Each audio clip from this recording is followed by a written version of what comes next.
Hi. To make this video, I'm really excited because it's something I really wanted to do for a while. I want to try to help people retire abroad.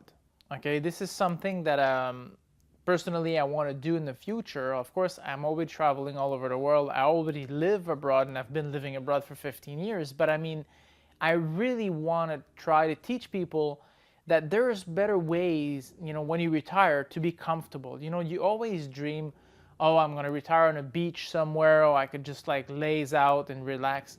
The truth is you can. The problem is a lot of people don't do it because either they're tied to their family or because they're afraid.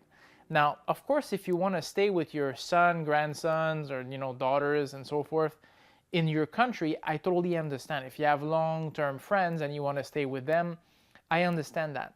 But a lot of people are actually doing 6 months abroad and 6 months back, or 6 months at the very least, let's say in the United States, for example, for Canadian, or people that live in the north, like in New York, they go to Florida for 6 months. The thing is, it's very expensive to do that.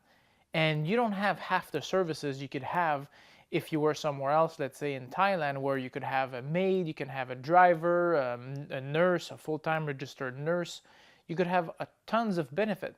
On top of that, medically speaking, it's much cheaper if you're in, let's say, in the Philippines, even though the hospitals are just as good as the US, if not better for some, because if you watch my video on medical tourism, you understand that a lot of hospitals in countries like this, Thailand and Philippines and Lebanon and other places like this, have extremely high rating, are rated as top of hospitals in the world. Some are top 10 of the best hospitals in the world. Where my daughter was born, St. Luke Global is the 17th best in the entire world out of thousands of hospitals. So honestly, why would you not want to retire there?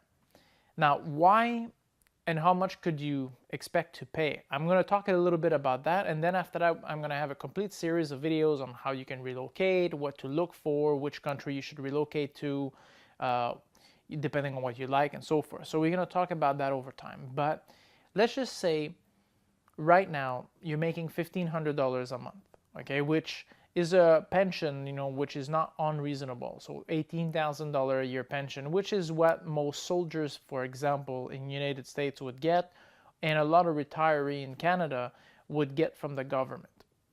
So $1,500 a month, $1,500. Remove $500 for your rent, $300 for a full-time maid that's gonna clean, cook, do everything for you so you have nothing to do.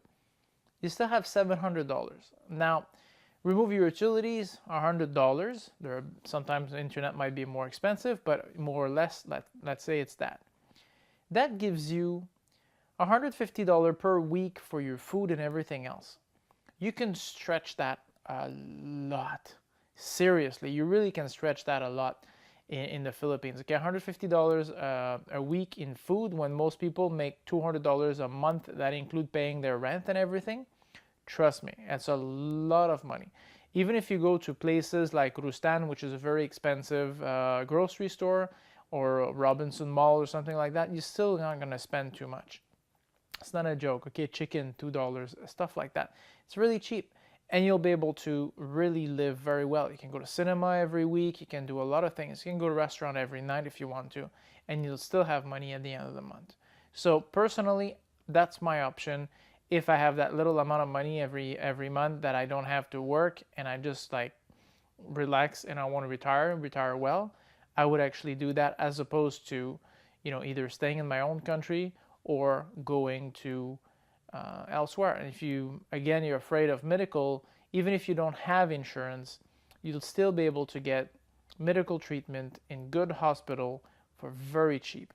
So personally, I would retire abroad. So we're gonna teach you how.